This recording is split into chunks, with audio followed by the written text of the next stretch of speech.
Hinterland Education Development, Technical and Vocational Training, Literacy Enhancement. Education is on the move. On Education Spotlight, we look at developments within the education sector and how Guyanese can take advantage of the opportunities available. Hello and welcome to another episode of Education Spotlight. This week we're going to be focusing on the role and work the School Board Secretariat plays in the education sector. And who better to tell us more about this than the Director of the Secretariat, Mr. Dionarayan Hardad. Hi Mr. Hardad, how are you? I'm good. Okay, so let's get right into it. What role does the School Board Secretariat play?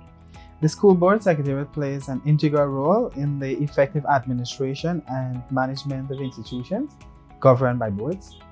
So tell us a little bit about boards and how they are formed and, what governs boards. What actually governs boards is all boards are subject to laws and regulations as set out by the PC Act of 1990.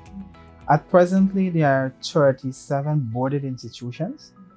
Basically schools, for example, Bishop's High Saints President College, technical institutions, Georgetown Technical Institute, Essequibo Technical Institute, Linden Technical Institute, and tertiary institutions, which is the Civil Potter College of Education, the major training institution for teachers. Okay. So tell us more about the services offered by the School Board Secretariat. The services offered by the School Board Secretariat are the orientation and installation of new board members, appointment of junior staff, appointment of senior staff vacancies, upgrade of statuses for teachers, transfer and secondments, etc. So what do school boards do? How are they formed? What do they do? School boards are actually formed after documentation is being submitted by the school, and there is a channel that must be followed. The principal prepared the list of members, the proposed list of members, sign and endorse.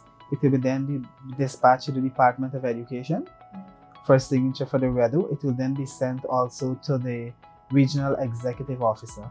Once that is being done, it will be dispatched to the School Board Secretariat for processing. And please note, on that basis also, we will eliminate and we will add members who can contribute towards the smooth functioning of the board.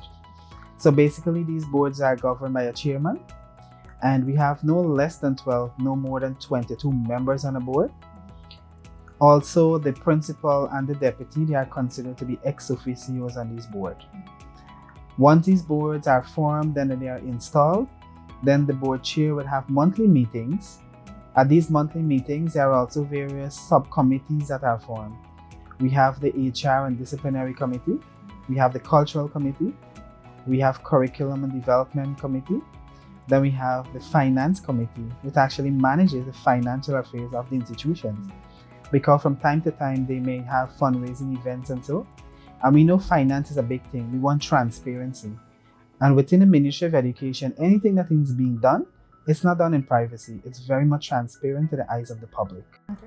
So essentially, school boards are there to make the work of the ministry easier in managing the school. Very much easier, because we can liaison very quickly with the board chairs and we can have meetings and so with them. On that note also, we have a WhatsApp group, WeGo Technology, that they can be reached very quickly. And I can safely tell you at this time, at any point of time, should we try to reach our board chairs, even if it's at midnight, they give you a response, so which is a thumbs up for them. So we liaison very good with them. And how many schools and institutions across the country are board governed? At this point of time, we have 37 boarded institutions. Mm-hmm. Yeah. Okay. We basically have 3 twin boards. Mm-hmm. That is GTI and GITC. Mm-hmm. We have Carnegie and Craft Production, 3 Miles and Bartica Secondary. Okay. So basically, school boards also facilitate the processing of documents for 4 subvention agencies. Mm-hmm. That is the National Library, National Accreditation Council, Council for TVET, and the Kurukuru Training College. Okay. So Are we looking to expand the amount of schools that are board governed? Yes, it's in discussion. It's not being readily finalized.